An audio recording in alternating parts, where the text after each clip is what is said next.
Welcome back, friends. This is a major milestone episode. We've made it back to Canada on the West Coast after 4 months in the USA.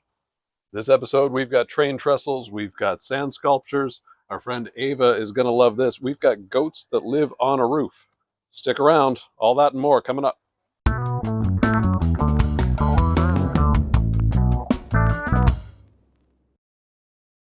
So, our Ottawa friends might recognize our old ski chairs here on the deck. We are shooting this back in Ottawa, but last episode we left you stranded in Washington State, so we've got to get you home as well.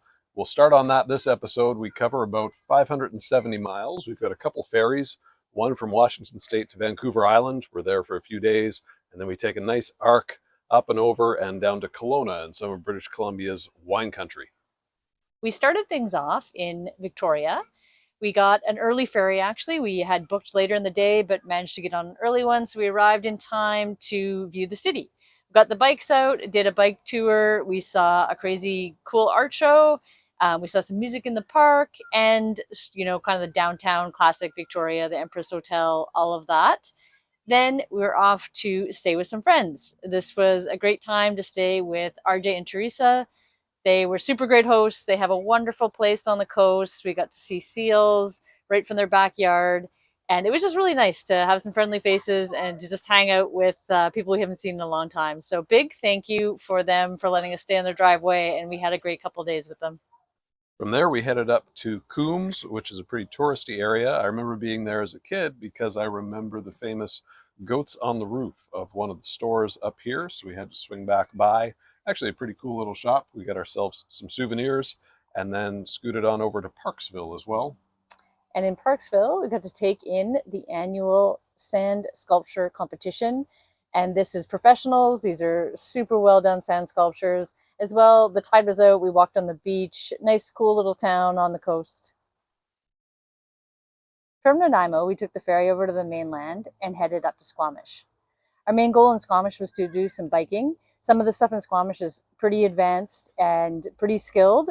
So it's a little bit above our skill level, but we managed to find some really good stuff thanks to Ben, a local, originally from Ottawa, but he knows the trails. He had great recommendations for us, and we also got to go out for a drink with him and his family. So thank you, Ben. From there, it was just on up the road to Whistler, where we didn't bike because the big Crankworks bike event happened to be on, so it was pretty busy with professional riders. We did get to watch a little bit of the practice runs for that event. Some of the features here are, again, above our skill level. I've got some footage here of just the little warm-up track near the parking lot. No thanks. We will leave that to the youngsters and the professionals. But we had a great time there. We've been to Whistler a few times in the winter and enjoyed skiing there. This was the first time where we could just sit outside on the patio, do some people watching, pick up a few freebies from some of the bike vendors, and still a really nice little afternoon. We left Whistler and headed up to the little town of Lillooet. This is a really scenic drive, very nice. We stopped for a short hike, and then the town of Lillooet is very nice as well. And we stayed at the little brewery, had a good meal and some good beers. This is a scenic drive, as you mentioned. I got some dash cam footage. We haven't had a little montage in a while. Let's roll some tunes and take a little drive together.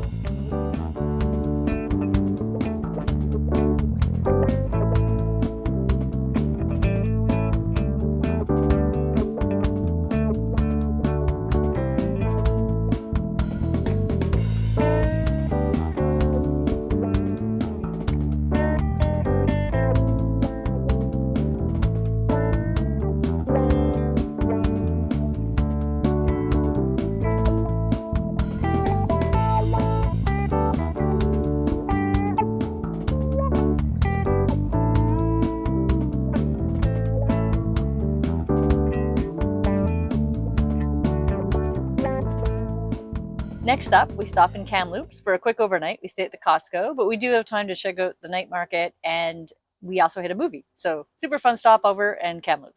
From here, we swung through Salmon Arm, where we had a chance to have lunch with Holly's aunt and uncle and a great chat there. And on down to Vernon, where we met up with our friend Julie and her family, get out for a nice hike. And I really enjoyed family game night with them. It was just nice to hang out and catch up. So lots of great hospitality on this part of the trip. We had a couple days to kill before our reservations started in the national parks, so we decided to check out Kelowna. We played tourist the whole time. We tasted the wine, we tasted the mead, we played miniature golf, and we got to see my cousin, which was pretty cool because it's been a long time. As well, we had another driveway stay. Thank you very much, Ryan. Now, a tourist highlight here in Kelowna is the Myra Canyon trestles, and you can ride your bike or go for a hike here. In the winter, I saw people snowshoe there.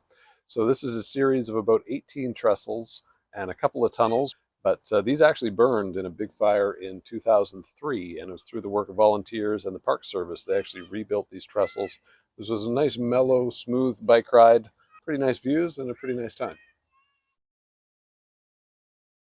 That pretty well wraps it up for this episode. It was pretty neat to land back in Canada after 4 months in the States. It was even better to see a bunch of familiar faces. And thank you so much again to everyone for their hospitality, whether it was having lunch, going for a drink, letting us sleep in your driveway. It was all greatly appreciated and great to see you. Next episode, we head back to the parks, the Canadian National Parks this time. They are quite busy, and we are in the middle of the busy season. We're heading into the August long weekend.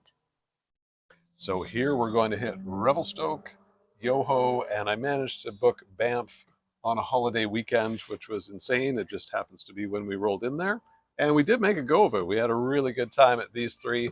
Stick around. We'll see you next time in Canada's Western National Parks.